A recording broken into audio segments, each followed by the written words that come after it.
Assalamualaikum warahmatullahi wabarakatuh. Anak-anak bunda yang soleh dan soleha, selamat pagi semuanya.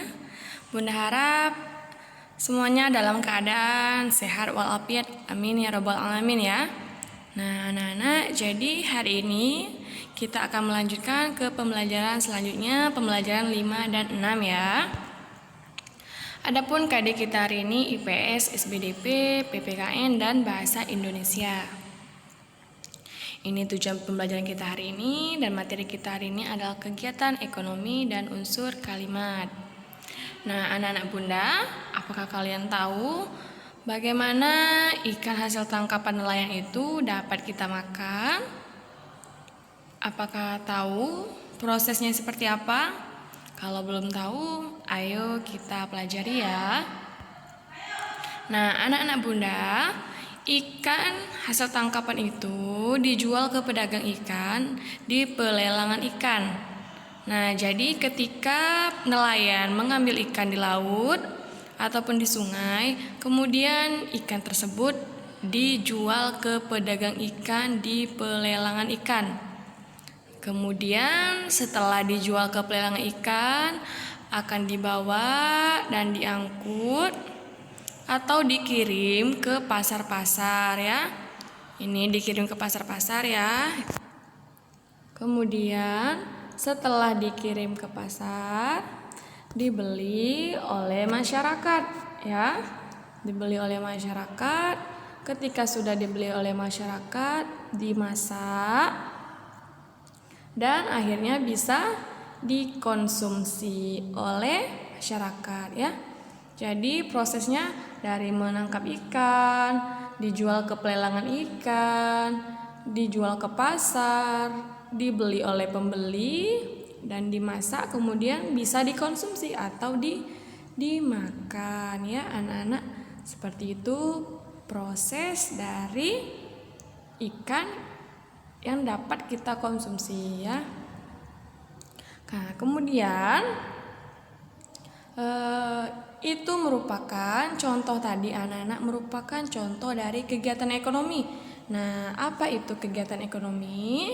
Kegiatan ekonomi itu adalah suatu kegiatan yang dilakukan oleh individu. Individu itu perorangan ya, satu orang atau kelompok atau lebih dari 2 orang untuk memperoleh barang atau jasa guna memenuhi kebutuhan hidupnya. Nah, kemarin kita sudah belajar ya, pekerjaan yang menghasilkan barang dan pekerjaan yang menghasilkan jasa. Kalau barang itu sesuatu yang dapat kita pegang ya, dapat kita sentuh ya, seperti pakaian, meja, buku, piring, dan sebagainya. Nah, kalau jasa itu yang dapat kita rasakan. Pelayanan mereka dapat kita rasakan, dapat kita nikmati ya. Seperti salon, bengkel, dokter, guru, itu merupakan contoh jasa. Nah, anak-anak bunda, bagaimana kegiatan ekonomi itu bisa berlangsung? Nah, anak bunda, kegiatan ekonomi itu meliputi produksi, distribusi, dan konsumsi. Nah, apa itu ketiganya? Kita pelajari selanjutnya ya.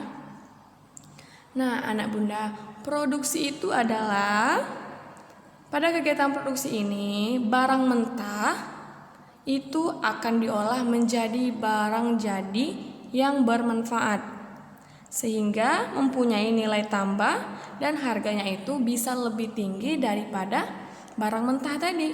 Coba kalau kita menjual barang mentah saja tanpa kita olah, maka harganya akan lebih murah ya daripada ketika kita sudah olah menjadi barang jadi. Contohnya seperti ini. Misal kita membuat pakaian. Pakaian itu terbuat awal mulanya dari benang. Nah, jika kita hanya menjual benang, kemudian hanya menjual kain, ketika benang sudah kita jahit menjadi kain, ketika kita menjual kain, maka harga kain dan harga baju akan berbeda otomatis ya. Nah, makanya barang mentah itu harus kita olah dulu di dalam proses produksi. Nah, sehingga kain tadi dapat menjadi pakaian ya anak-anak. Nah, pakaian di sini harganya akan menjadi lebih tinggi ya, karena sudah kita olah menjadi barang jadi. Seperti itu ya contoh kegiatan produksi. Kedua, distribusi. Ketika barang jadi tadi sudah diproduksi, sudah menghasilkan pakaian, maka pakaian tersebut akan kita kirim anak-anak ke berbagai tempat, akan kita distribusikan supaya hasil penjualan tadi, hasil produksi tadi bisa bermanfaat untuk orang lain ya. Seperti itu ya anak-anak Bunda. Nah, kegiatan distribusi ini anak-anak tujuannya itu untuk menyebarluaskan hasil produksi tadi ya.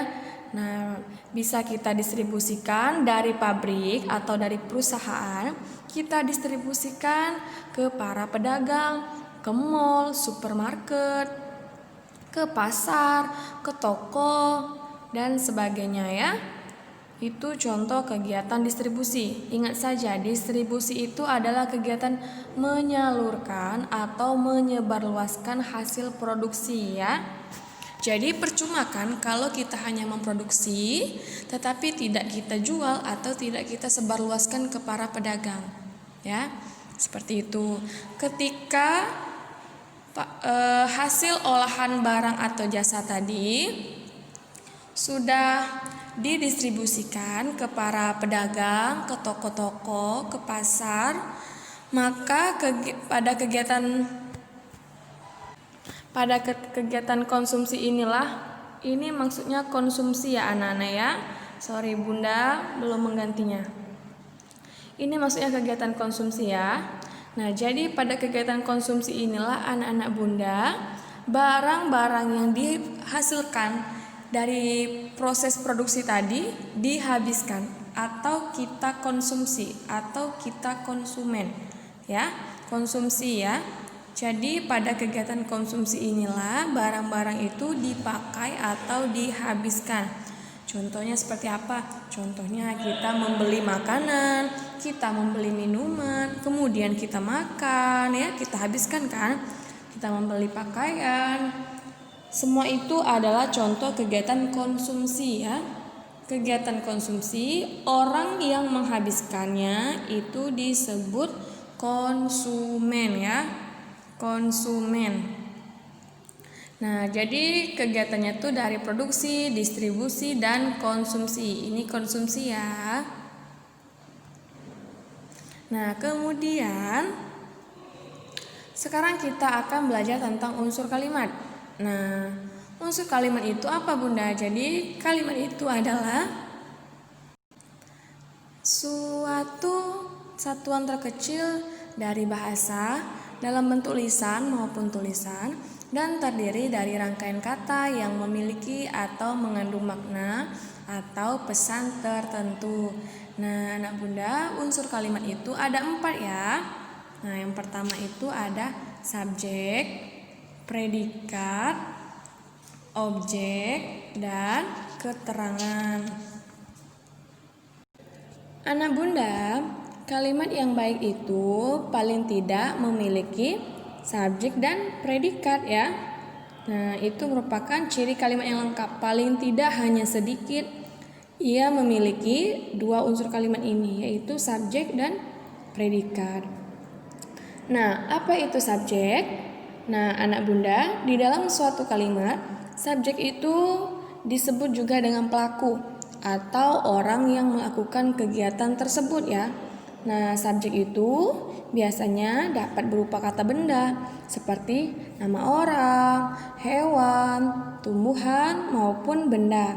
Contohnya, Bella, Andi, Mawar, Kancil, dan sebagainya. Nah, itu adalah subjek. Kemudian predikat. Predikat itu adalah unsur kalimat yang menjelaskan subjek. Nah, jadi ketika sudah ada subjek, predikat ini adalah fungsinya untuk menjelaskan subjeknya atau yang menyatakan kegiatan yang dilakukan oleh subjek. Nah, predikat ini anak-anak Bunda dapat berupa kata kerja. Misalnya bernyanyi, bermain, belajar, menyapu ya. itu merupakan contoh kata kerja ya. Kemudian bisa juga kata sifat. Kata sifat itu contohnya besar, kecil, tinggi, kurus. Nah, dan kata benda. Kata benda itu contohnya guru, murid ya. Kemudian kata bilangan dan lain-lain. Itu merupakan predikat. Yang selanjutnya adalah objek. Objek itu adalah sesuatu yang dikenai tindakan oleh subjek. Nah, sama seperti subjek, objek ini anak-anak bunda dapat berupa kata benda. Misalnya ayah, ibu, harimau, pakaian, dan lain sebagainya ya. Dan yang terakhir itu adalah keterangan. Nah, anak bunda, di dalam sebuah kalimat, keterangan itu menjelaskan bagaimana, di mana, atau kapan peristiwa terjadi dalam kalimat tersebut. Nah, langsung saja ya ke contohnya. Nah, ini adalah contoh kalimat dengan urutan unsur atau pola yang berbeda. Nah, anak-anak bunda, yang pertama itu kata bunda tadi kan, kalimat yang baik itu paling tidak mengandung subjek dan predikat. Sekarang contoh yang pertama, bunda akan mencontohkan kalimat yang terdiri dari subjek dan predikat. Misalnya di sini adalah Dolpina anak nelayan. Nah, anak bunda, Dolpina di sini merupakan subjek ya atau S. Kemudian anak nelayan ini merupakan predikatnya. Predikat di anak nelayan di sini adalah merupakan kata benda ya. Nah, jadi kan bunda tadi bilang predikat itu bisa kata kerja, kata sifat, kata benda, kata bilangan, dan lain-lain. Nah, ini contoh satu. Kemudian ada lagi contoh kedua, Dolpina melihat. Nah, Dolpina di sini adalah subjek, melihat di sini adalah predikat. Predikatnya menggunakan kata kerja ya. Yang terakhir adalah Dolpina resah. Nah, Dolpina di sini adalah subjek atau orang atau pelakunya resah. Resah di sini merupakan kata sifat ya. Nah, itu merupakan contoh kalimat yang hanya terdiri dari subjek dan predikat. Yang kedua itu adalah kalimat yang terdiri dari subjek, predikat, dan objek. Nah, misalnya Dolpina melihat ikan. Dolpina di sini adalah subjek, melihat di sini adalah predikat, ikan di sini adalah objeknya ya. Nah, contoh lainnya juga bisa, misal Dolpina melihat kucing. Nah, bisa seperti itu ya. Itu merupakan contoh kalimat yang terdiri dari subjek, predikat, dan objek. Yang ketiga, kalimat yang terdiri dari subjek, predikat, dan keterangan. Nah, misal contohnya adalah Dolpina melihat di pantai. Nah, Dolpina di sini adalah subjek, melihat di sini adalah predikat, dan di pantai di sini adalah keterangan. Ingat anak bunda, keterangan itu adalah keterangan yang menjelaskan bagaimana, di mana, atau kapan peristiwa itu terjadi. Nah, ternyata peristiwa Dolpina melihat itu ada di pantai. Nah, jadi makanya pantai di sini adalah merupakan keterangan ya. Yang keempat atau yang terakhir adalah kalimat yang terdiri dari subjek, predikat, objek, dan keterangan. Ini yang paling lengkap ya. Nah, contohnya adalah misal Dolpina melihat ikan di pantai. Di sini ada subjeknya, ada predikatnya, ada objeknya, dan ada keterangannya ya. Dolpina di sini subjek, melihat di sini predikat, ikan di sini objek, pantai di sini adalah keterangan. Nah, jadi ini merupakan contoh kalimat dengan urutan unsur atau pola yang berbeda ya. Nah, paling tidak memiliki subjek dan predikat. Tetapi untuk tugas kalian bunda minta untuk membuat 2 kalimat menggunakan unsur yang paling lengkap ya. Ada subjeknya, ada predikatnya, ada objek, dan ada keterangannya. Oke? Pasti bisa ya anak-anak bunda.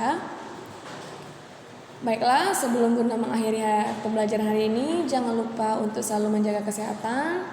menjaga jarak, mencuci tangan, menggunakan sabun dan air yang mengalir, makan makanan yang bergizi, menggunakan masker jika terpaksa keluar rumah, dan jangan lupa stay at home ya jika tidak ada kepentingan di luar, oke?